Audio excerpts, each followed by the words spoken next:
안녕하세요. 청계보험 강사 이예원입니다. 2025학년도 중대보고반 내신 대비반 설명회 시작하는 걸로 하겠습니다. 목차는 다음과 같습니다. 이렇게 세 가지 포인트로 제가 정리를 해서 말씀을 드릴 거고요. 중대보고 국어과 내신 출제 경향부터 시작을 해서 마지막으로는 제 수업의 강점하고 제가 어디에 주안점을 두고 아이들 가르치고 있는지를 정리를 하면서 마무리하는 걸로 하겠습니다. 먼저 중대보고 내신 출제 경향부터 말씀을 드리려고 합니다. 중대보고 국어가 그렇게 어려운 학교는 아니다라는 말씀은 들어보셨을 거예요. 저도 거기에 일부 동의를 합니다. 대신에 상위권의 경쟁이 굉장히 치열한 학교고요. 생각보다 100점 받는 거는 어려운 학교다라고 생각을 합니다. 100점을 받는 걸 어렵게 만드는 요인들이 있을 텐데 그 요인들을 제가 이렇게 5가지로 정리를 해와 봤고요. 중대보고 시험을 처음 봤을 때 느껴지는 인상이라고 한다면 마치 한편의 하프 모의고사 같다라는 생각이 듭니다. 하프 모의고사라고 한다면 우리가 모의고사를 보면은요 영역별로 비문학, 문학, 아니면 문법 이런 식으로 골고루 출제가 되잖아요. 우리 중대보고 시험도 마찬가지입니다. 애초에 부교재로 선정된 것 자체가 이 모의고사 기출을 모아놓은 기출 문제집이 우리 부교재이기도 한 만큼 이 모의고사형 문제를 상당히 지향을 많이 하십니다. 그래서 모의고사 기출뿐만 아니라 시험장 안에서 처음 보는 외부 지문이 10% 이상 꾸준하게 출제가 되는 그런 수능형 학교라고 저는 생각을 하고 있습니다. 대신에 문학 선지를 보면은요 마냥 또 수능형 학교가 아닌 것 같은 게 이 문학 선지를 어렵게 만드는 요소 중에 2가지 정도의 요소를 채용을 하고 계시는데 첫 번째가 이 문학 개념어를 그냥 툭툭 던져요. 근데 이 문학 개념어를 정확하게 알고 있지 않은 학생들의 경우에는 이 용어 청킹이 어렵습니다. 그래서 자기가 알고 있는 일상어를 갑자기 여기 이 문학 선지에 대입을 해서 아예 오독을 해버리는 경우도 많거든요. 그래서 문학 개념어가 생각보다 좀 철저하게, 좀 광범위하게 정리가 되어 있어야 하는 학교라고 생각을 하고요. 또 2번째로는 어휘 자체를 좀 수준이 높은 어휘를 사용을 하시는 경우가 꽤 있습니다. 예를 들면 통시적, 공시적 이 2가지 어휘의 차이를 정확하게 구분하지 않으면 오답을 걸러내기가 어려운 그런 문학 선지가 가끔씩 출제가 되고는 합니다. 그 다음에 이제 문법의 개념이 생각보다 깊이가 있게 이제 나오고 있고요.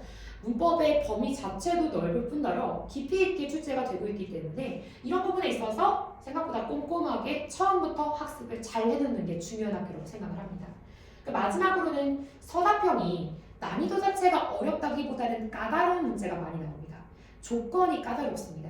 발문에서 주어진 조건도 있고 애초에 조건이라고 나와 있는 그 항목의 조건도 있고요. 해서 발문과 조건에 있는 그 조건들을 같이 종합해서 실수를 하지 않으면서 정확하게 답안지를 써내는 게 중요한 학교라고 생각을 합니다. 2점하고 3점의 차이가 굉장히 크거든요. 98점 받은 학생은 1등급이고요. 97점 받은 학생은 2등급입니다. 물론 기존의 등급이겠지만요. 그래서 생각보다 그렇게 1, 2점 차이로 이 상위권의 판별력이 가려지는 학교인 만큼 실속 관리가 정말 필수적인 학교라고 생각을 합니다. 그렇다면 넘어가서 제가 이제 이 내신 대비 방향을 어떻게 생각하는지를 전달을 하는 걸로 하겠습니다. 첫 번째로는 제가 아까 시험 범위가 굉장히 넓다고 말씀을 드렸잖아요. 시험 범위가 이렇게 넓은 학교는요 벼락치기가 절대 불가합니다. 애초에 비문학, 문학, 그 다음에 문법까지 골고루 모든 영역에서 범위가 많은 학교이기 때문에 몰아서 하는 순간 큰일 납니다. 이 말은 어떻게 우리가 그럼 대비를 해야 되냐? 매주 주어진 목표치가 있을 거 아니에요. 그 목표치는 강사가 정해주는 거고요. 그 목표치를 다음 주로 넘기면 안 돼요. 그 주에 주어진 학습량은 정확히 그 주에 충분하게 소화하고 가야 합니다. 여기서 이 문제를 소화한다는 거는요. 단순히 우리 아이가 문제를 다 풀고 오답까지 했어. 이게 아니라요. 제가 충분히 이 학생이 소화하고 있는지 하지 못하는지를 판단을 하고 내리는 걸 의미를 합니다. 그래서 정말 저는 중대보고를 가르칠 때 매주 좀 긴장을 하면서 오히려 시험 기간에 들어왔을 때는 아이들이 충분히 정리가 되어 있으니까 긴장도가 조금 떨어지는데 생각보다 첫 주, 둘째 주, 셋째 주, 넷째 주까지는 이 아이들이 충분히 이 학습량을 따라오고 있는지 소화를 하고 있는지를 모니터링을 해줘야 되는 학교라고 생각을 합니다. 두 번째로는 실수가 치명적이라고 아까 제가 말씀을 드렸잖아요. 상위권하고 중위권을 가르는 게 진짜 1.2점 차이이기 때문에 그런 부분에 있어서 학생의 학습 공백을 정확하게 메꿔주는 수업이 필요합니다. 이게 첫 번째 시험이잖아요, 어머님들. 첫 번째 시험은요, 학생들도 진짜 긴장을 많이 하지만 사실은 저희들도 긴장을 많이 합니다. 긴장을 하는 이유가요, 뚜껑을 열어봐야 알아요. 이 아이가 분명히 공부를 잘하는 학생인데 첫 시험에서 실수가 와다다 나온다든지 아니면 생각보다 긴장을 많이 한다든지 고등국어를 처음 경험을 하는 학생들이기 때문에 어디에 공백이 있는지는 정말 모르는 거거든요. 그래서 첫 시험을 대비를 할 때는 저는 진짜 꼼꼼하게 이 학생 개개인별로 학습 공백이 무엇인지를 갖다가 너무너무 신경을 많이 쓰고 있습니다. 어디에 공백이 뚫려 있는지 몰라요. 근데 이게 1학기만 지나가도 아이들이 경험이 좀 쌓여있기 때문에 자기가 어떤 부분이 부족한지 어떤 부분을 모르고 있는지를 알아요. 근데 1학년 1학기 특히나 첫 번째 시험 같은 경우에는 자기가 뭘 모르는지조차 모르는 채로 시험장 안에 들어가서 상처 입고 나오는 경우가 많습니다. 그래서 이 두 번째 부분 너무너무 중요하다고 제가 말씀을 드리고 싶고요. 마지막 세 번째로는 이 시험 운영 능력이 상당히 중요한 학교라고 저는 생각을 합니다. 아까 제가 영역별로 골고루 출제가 되니까 마치 학급 모의고사 같다고 생각을 한다고 했잖아요. 그게 정확하게 타임어택 능력으로 이어집니다. 이게 한 영역에서 깊이 나오는 시험하고 골고루 다른 영역에서 좀 얇게 나오는 시험하고 어떤 시험이 좀 더 시간이 오래 걸릴 것 같으세요? 저는 분명히 후자라고 봅니다. 영역이 다양해지면 다양해질수록 아이들이 시간 관리를 어려워하는 경향이 분명히 있고요. 그런 부분에 있어서 특히나 첫 번째 시험에서는 시간 관리 능력을 생각보다 신경을 섬세하게 써줘야 되는 학교라고 생각을 합니다. 그래서 킬러 문항 대응 능력뿐만 아니라 이 내적인 시간 감각을 길러줘야 돼요. 우리 중학교 때까지는 시간 없어가지고 못 풀었다 이런 건 거의 없잖아요. 근데 고등학교 올라와서는 시간 없어서 국어 문제 못 푸는 경우가 생각보다 많습니다. 그럴 때 도움이 되는 게 1분, 2분, 3분 이런 시간 감각을 길러주는 게 굉장히 중요하거든요. 혹은 어떤 학생들은 어떤 특정 문제에 꽂혀가지고 거기서 벗어나지 못하는 학생들이 있어요. 이런 학생들 같은 경우에는 그런 습관을 교정을 해준다든지 생각보다 디테일하게 코칭이 들어가야 되는 게 첫 번째 시험이라고 저는 강력하게 생각을 합니다. 서답형 답안 작성도 아이들이 그걸 못하나? 왜냐면 서술형도 아닌데 서답형이잖아요. 그냥 키워드만 써내면 되는 문제인데 생각보다 이런 데서 실수 많이 나옵니다. 그래서 서답형 답안 작성 요령을 프로토콜화를 해서 단계별로 좀 주입을 해주는 게 필요합니다. 그래서 섬세하게 코칭이 들어가야 되는 그런 학교라고 저는 종합적으로 생각을 하고 있습니다. 마지막으로는 제 수업의 강점 및 주안점 설명을 드리고 시간표 말씀드리면서 마칠 걸로 이제 예상이 되는데요. 첫 번째로는 저는 강사의 능력치라고 한다면 2학년의 재등록률을 보면은 좀 정확하게 보이지 않을까라고 생각을 합니다. 제가 자부심을 갖고 있는 지점은요. 제 1학년 수강생의 90% 이상이 2학년을 수강을 하고 있습니다. 오히려 2학년 수강의 인원이 더 많을 만큼 저한테 한번 들어온 학생은 웬만해선 나가지 않습니다.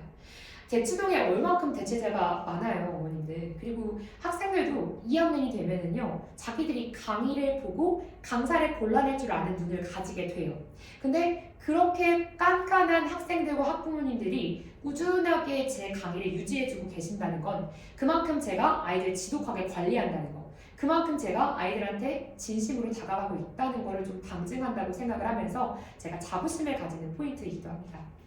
두 번째로는 국어라는 과목은요. 이게 진짜 모국어로 이루어진 시험이기 때문에 생각보다 깊이 있게 나올 수 있습니다. 이건 분명히 우리 학교에서 가르쳐주지 않은 범위인데 나왔어? 가능합니다. 영어는 불가능하지만 국어는 가능한 지점이 그런 지점이에요. 그렇기 때문에 국어는 길게 봐야 합니다. 이 90% 넘는 학생들이 전부 다 1등급일까요? 물론 저한테 휘문고 국어 전교 1등, 전교 6등, 경기고 전교 6등 이런 학생들 많습니다. 상위권 학생들 많지만 모든 학생들이 그렇게 1, 2등급은 아닙니다. 그럼에도 불구하고 저를 믿고 지금까지 남아주시는 데에는 이 국어를 길게 봐야 하고 제가 그만큼 완벽하게 아이들을 관리하고 있다는 그 믿음이 있어서 이렇게 유지를 해주시는 거라고 저는 생각을 하고 있습니다. 국어는 모국어의 영역이기 때문에 생각보다 정성을 많이 쏟아야 되고요. 이 정성이라고 한다면 단순히 문제를 양치기로 많이 푸는 것뿐만 아니라 강사가 직접 이 아이 하나하나의 특징을 파악을 하면서 이 아이의 포인트를 쏙쏙 짚어주는 정성이 꼭 들어가야지 성적 오를 거라고 생각을 합니다. 그래서 제가 직접 진행하는 클리닉, 저는 정말 자부심 있게 또 생각을 하고 있고요. 두 번째로는 수강생 대부분이 자발적으로 클리닉 참여하고 있어요. 이렇게 말씀드리면 실제로 학부모님들 웃으시거든요. 처음에 말도 안 된다. 우리 아이가 클리닉을 자발적으로 참여할 리가 없다. 근데 어머니들 아이들이 알아요. 자기한테 도움이 되는 클리닉인지 아니면 그냥 가서 영혼 없이 문제만 풀고 조교한테 검사만 받고 오는 클리닉인지는 아이들이 압니다. 그래서 처음에 1주, 2주까지는 아이들이 오기 싫어하죠. 당연히. 근데 자기들이 한번 저한테 와서 제가 자기들의 실수, 자기들의 장단점 분석하는 걸 보고 난 이후에는 그렇게 클리닉에 오기 싫어하는 아이들도 자발적으로 참여합니다. 그래서 저는 클리닉 주중에 운영을 하고 있고요. 제가 직접 운영하고 있는 클리닉이기 때문에 1대1로 직접 약속을 잡고 와야 하는 그런 번거로움이 있지만 아이들 100%가 다 자발적으로 지금 참여를 하고 있기 때문에 이런 부분에 있어서는 걱정하지 않으셔도 된다고 생각을 합니다. 마지막으로 세 번째입니다. 이 담당 학교의 그 경향대로 질 좋은 문제를 제작할 수 있는 강사가 높은 능력치를 가진 강사라고 생각을 합니다. 저는 각 학교, 제가 담당하고 있는 휘문고, 경기고, 단대부고, 그리고 마지막 중대부고 문제까지 전부 다 제작을 할 수 있는 강사입니다. 이거는 단순히 여러 가지 사이트에서 이 문제를 고르는 능력뿐만 아니라 서답형, 나아가서는 서술형 문항까지도 제가 제작을 하고 있거든요. 그만큼 제가 학교의 경향 자체를 빠삭하게 분석을 하고 있다는 어떤 얘기이기도 하고요. 두 번째로는 제가 이렇게 직접 제작한 문제에서 실제로 적중한 문항이 꽤 있습니다. 제가 자료로도 마구마구 띄워드릴 수 있거든요. 대신에 지금 시간이 한정적이기 때문에 일단은 제가 적중률만큼은 자신 있다라고 생각을 또 하고 있고요. 매주 복습 테스트 당연히 진행을 하면서 거기에 대한 피드백 아이들하고 제가 수업 끝나고 나서 남아서 하고 있습니다. 그만큼 지속하게 아이들 관리하고 있고 학부모님들과 소통도 제가 꾸준하게 친밀하게 하고 있기 때문에 이렇게 2학년의 수강생이 오히려 더 많고 그리고 수강 등록률이 정말 대치동에서는 찾아보기 힘들 정도로 높다고 저는 자부를 하고 있습니다. 그래서 이런 부분들 고려를 해주셔서 저한테 믿고 맡겨주신다면 제가 첫 번째 시험 정말 강사가 어쩌면 더 긴장하는 그런 시험 새로운 각오로 또 임하려고 하고 있거든요. 그래서 최선 다해서 우리 아이 신경 써서 지도를 하겠습니다. 마지막으로는 제 수업의 이제 시간인데요. 이 시간은 이제 저희 청계고원 홈페이지에서도 확인하실 수 있고요. 일요일 오전 10시부터 1시까지고요. 클리닉은 제가 지금 생각하기로는 목요일, 금요일 오후 3시부터 6시까지인데 이 클리닉 시간은 제가 직접 진행을 하고 있기 때문에 좀 주차별로 변동이 될 수 있습니다. 우리 아이랑 같이 1대1로 먼저 클리닉 약속 잡고 이제 오는 거거든요. 그래서 이 클리닉은 좀 변동될 수 있다는 점 마지막으로 고려해 주시면 감사드리겠습니다. 네, 그러면 이렇게 해서 중대부고 올해 이제 내신 대비반 개강 앞두고 설명회를 먼저 인사를 드리게 됐는데요. 추가로 궁금하신 사항이 있다면 우리 학원 이제 전화로 문의해 주시거나 아니면 개인적으로 제 연락처로 연락을 주시면 친절하게 답변해 드리도록 하겠습니다. 여기까지 진행하는 걸로 하겠습니다. 고맙습니다.